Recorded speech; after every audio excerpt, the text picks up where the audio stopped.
Hello, everybody. Welcome back to the John Owen Movie Channel. All things movies, all the time. And today's video is going to be a Spider-Man Far From Home preview. So if you don't know, or if you didn't know, Spider-Man Far From Home comes out on July 2nd, which is this upcoming Tuesday. And as you know, I made the Why I'll Make $1 billion video, so in order for that to happen, you're going to have to go see it. So go see it, because I want you to. But first, I'm just going to give you a little preview of my thoughts in the movie and what I think is going to happen and predictions and etc. etc. Kind of like the last half of my Toy Story video I did a few weeks ago, or like a week ago. I don't remember. But, whatever. Let's do it. So for starters, when I first saw like the very, very first trailer for this movie, which was like way before Endgame, I thought, it was just going to be like a campy, kind of plucky movie about Peter and his friends going on a vacation, which then gets interrupted whenever Nick Fury and Maria Hill need him to team up with Mysterio to stop the Elementos to save the world. Yada, yada, yada, yada. But then we got the second official trailer, and this movie's going to have to juggle a lot more than just Peter going on vacation and not necessarily wanting to be Spider-Man all the time. I mean, the biggest thing this movie has to juggle is the fallout after Endgame. I think this movie is going to be responsible for how the world works after Endgame within this universe. How has the world reacted to the 5-year time jump, How has everyone reacted to everyone being back? I think that's a big thing this movie is going to tackle. How is Peter Parker and the world, to be completely honest, going to deal with the death of Tony Stark? Because, he was a cultural phenomenon icon. He was, as Iron Man himself put it, he did not say privatized world peace. Iron Man was that beacon of hope. And I think this movie is going to be about the legacy of Iron Man along with, Spider-Man's adventures. Another thing this movie is going to have to deal with, assuming Mysterio's not completely lying, which I'll touch on in a minute, is the multiverse. And that is going to be so crazy if that ends up being true. And, how does the multiverse work in the MCU? Is it just like free transport? Does it cost something? How does that work? How did Mysterio get over here? How do you get to other places? So I think it's going to have to juggle a lot of elements, but I have full confidence in this movie and its ability to do that because Marvel's putting a lot of faith in this movie. They've done a lot of marketing. This is the most, probably amped up MCU movie that came out like right after an Avengers movie. Like you know what I mean? Like they're putting a lot of faith in this movie to deal with a lot of different concepts that Endgame had left kind of open to the world. So I think this movie is going to be a lot deeper than just Peter and his friends going on a campy little vacation in Europe. The next thing is Spider-Man has a lot of suits in this movie. I don't know how long each suit's going to be used or exactly what it's going to be used for, but he has a stealth suit, which, if you notice, his fingertips are not covered, which is weird. But then that got me thinking, that means potentially this suit can't stick to the wall. Like it can't stick because this is the one that Nick Fury gives him. So that means that he's going to have to use his fingers to do that, which is no big deal. It's just kind of something I pointed out. So we got the stealth suit. We got this red and black Spider-Man suit that he makes. Obviously, it's a Spider-Man suit. I don't know why I said that. But Peter makes this himself in that jet that I'm sure Tony Stark left that little incubator thing for him. So he makes that one. And, of course, he has the Iron Spider suit that Tony gave him. I don't think we're going to see that much of this suit in the movie. I think we're mainly going to see the red and black and then the stealth suit. And then, of course, he has his classic homecoming threads. I think this is probably going to be, kind of towards the beginning we're going to see this suit a lot more. But kind of, I think after they team up with Mysterio, I think you're going to see the red and black and the stealth suit more. So expect the stealth suit and the red and black suit to be kind of the primary suits that we see in this movie. But all four of them look wicked. If he wore all four of them for like a significant portion of the movie, I'd be cool with all of them because they look so cool. And I could see definitely Spider-Man becoming kind of a character that changes costumes a lot, has a lot of different looks, almost like an Iron Man type character. Maybe not as many, but I feel like, especially if he starts making his own suits, you could start seeing a lot of different kinds of suits because, he's already had so many suits. He's worn his homemade suit twice. He wore the Iron Spider, the Tony Stark suit. He's already worn 3 different kinds of suits. And in this movie, he's going to get 2 more. I think it's just going to be a forever expansive closet that he can go to for certain situations.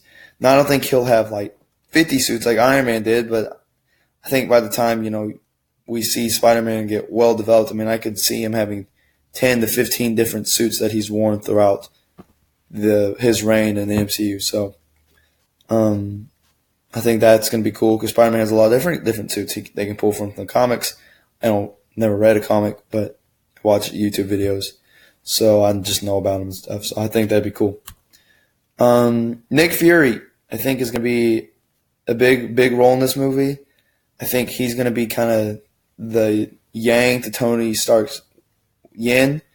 Like if Tony was like kind of the fun, supportive guy, Nick's going to be like the more hardcore, more disciplined figure in Peter's life.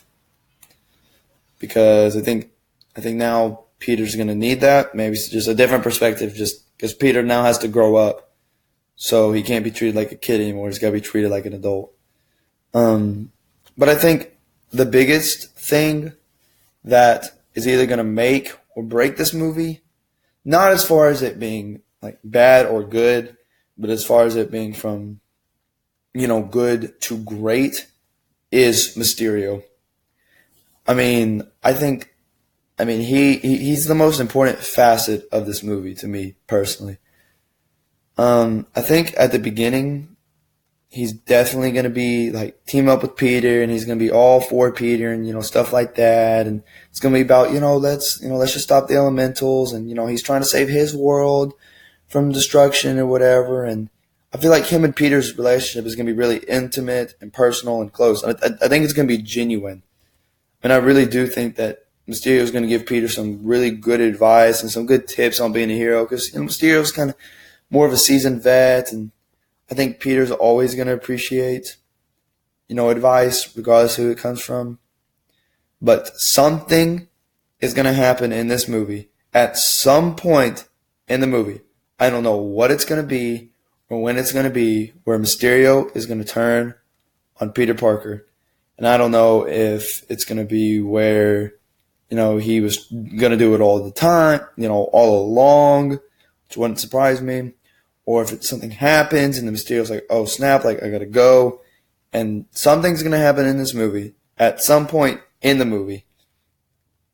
I wouldn't expect it early on. I'd probably expect it probably like the back half of the movie for sure, where Mysterio becomes the main bad guy. Because, back to comic books, not that I read comics or anything, but Mysterio is notorious for lying and manipulation. I'm not even going to try to re-say that word. You got what I'm trying to say. So, at some point, he is going to turn on Peter and try to achieve his own personal goals, and that's going to put them two at clashing, obviously.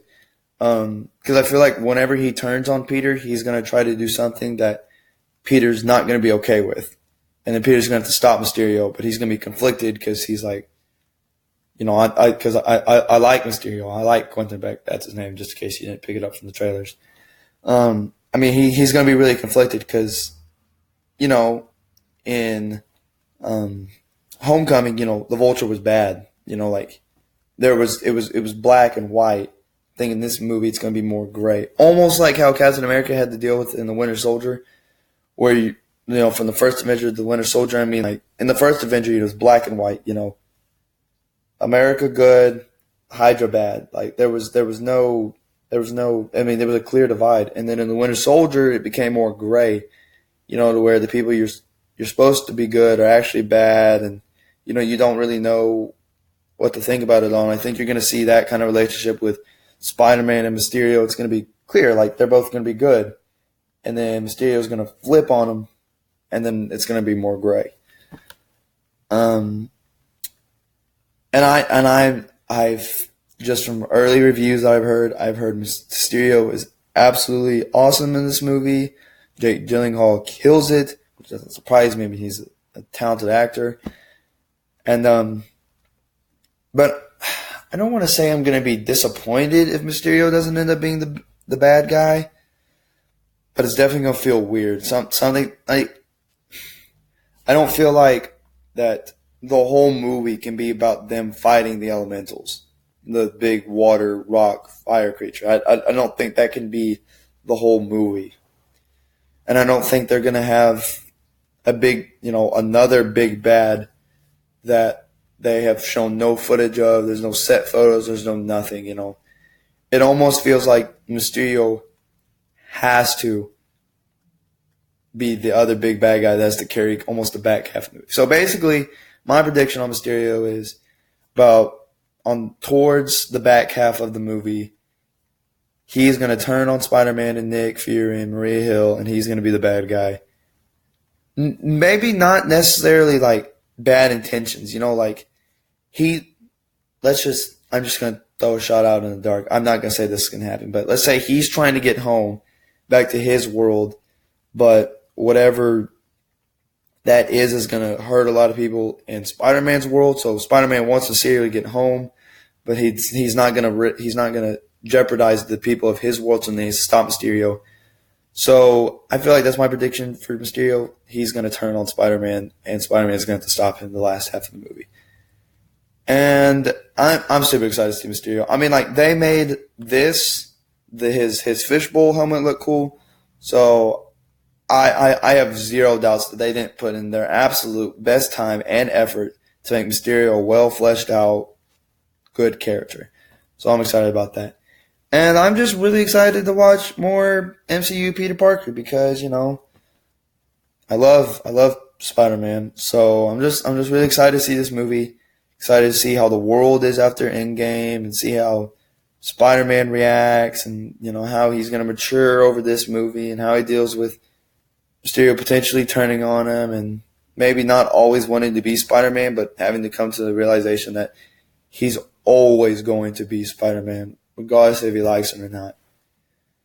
And so that's the end of the video. Thank you for watching. Leave your thoughts and comments below. And go see this movie so it can get to $1 billion and I don't look like a stupid idiot. Please. Please, please, please, please. But besides that, have a great day. Thank you for coming by, and deuces.